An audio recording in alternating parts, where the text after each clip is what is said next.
নমস্কার, আপনারা দেখছেন ভয়েস অফ বাঁকুড়া। বাঁকুড়ার সব খবর, সঠিক খবর সবার আগে। আরজিকর হাসপাতালে ফের বড়সড় ঘটনা। লিফটে আটকে মৃত্যু এক ব্যক্তির। চিকিৎসা করাতে এসে আর বাড়ি ফেরা হলো না। কলকাতার আরজিকর মেডিকেল কলেজের হসপিটালে এই মর্মান্তিক ঘটনা চাঞ্চল্য ছড়িয়েছে শহর জুড়ে। জানা গেছে মৃতের নাম অরূপ বন্দ্যোপাধ্যায়। তিনি দমদমের বাসিন্দা। তার এক ছেলে ভর্তি ছিল এই হাসপাতালে।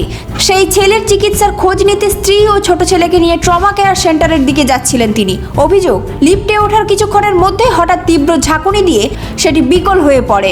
উপরে ওঠার বদলে লিফট নিচে নেমে যায় এবং বেশ কিছুক্ষণ ধরে ভেতরেই আটকে থাকেন তারা। পরে লিফট খুলে তাদের উদ্ধার করা হলেও ততক্ষণে অরূপবাবু অচেতন হয়ে পড়েন। দ্রুত তাকে চিকিৎসার জন্য নিয়ে যাওয়া হলেও শেষ রক্ষা হয়নি। চিকিৎসকরা তাকে মৃত বলে ঘোষণা করে। তবে তার স্ত্রী ও সন্তান শারীরিকভাবে সুস্থ রয়েছেন। ছেলের হাত ভেঙেছে, ট্রিটমেন্ট করতে ও সুস্থ।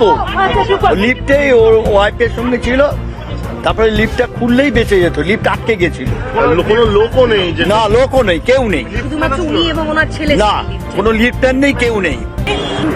লিফট খুলে বললাম অন্তত সিঁড়ি দিন একটা, ওরা উপরে উঠে আসুক। কেউ কোনো সাড়া দিল না।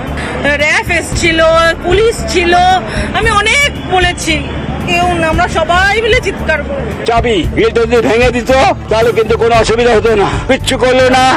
আমার ছেলে চলে গেছে। এই ঘটনার পর হাসপাতাল চত্বর জুড়ে উত্তেজনা ছড়িয়ে পড়ে। রোগীর পরিজনের একাংশ বিক্ষোভ দেখাতে শুরু করেন। তাদের অভিযোগ, হাসপাতালে লিফট পরিষেবা নিয়ে দীর্ঘদিন ধরে সমস্যা রয়েছে। অনেক সময় লিফট অপারেটরও থাকেন না, ফলে বড় ঝুঁকি নিয়ে ব্যবহার করতে হয় এই পরিষেবা। খবর পেয়ে টালা থানার পুলিশ ও কেন্দ্রীয় বাহিনী ঘটনাস্থলে পৌঁছে পরিস্থিতি নিয়ন্ত্রণে আনে। যদিও এখনো পর্যন্ত পরিবারের তরফে অফিসিয়াল কোনো অভিযোগ দায়ের করা হয়নি। এই ঘটনায় স্বাভাবিকভাবে উঠে আসছে বড় প্রশ্ন, হাসপাতালের মতো গুরুত্বপূর্ণ জায়গায় নিরাপত্তা ব্যবস্থা কতটা নির্ভরযোগ্য? রক্ষণাবেক্ষণে কোনো গাফিলতি ছিল কিনা তা নিয়ে জোর চর্চা শুরু হয়েছে। উল্লেখ্য, একই দিনে কলকাতার আরেকটি বড় সরকারি হাসপাতাল SSKM হাসপাতালেও এক অস্বাভাবিক মৃত্যুর ঘটনা সামনে এসেছে।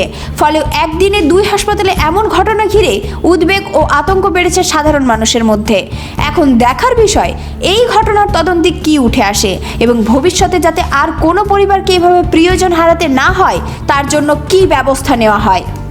এই ধরনের গুরুত্বপূর্ণ খবর সবার আগে পেতে আমাদের চ্যানেলটি সাবস্ক্রাইব করুন আর ভিডিওটি শেয়ার করতে ভুলবেন না।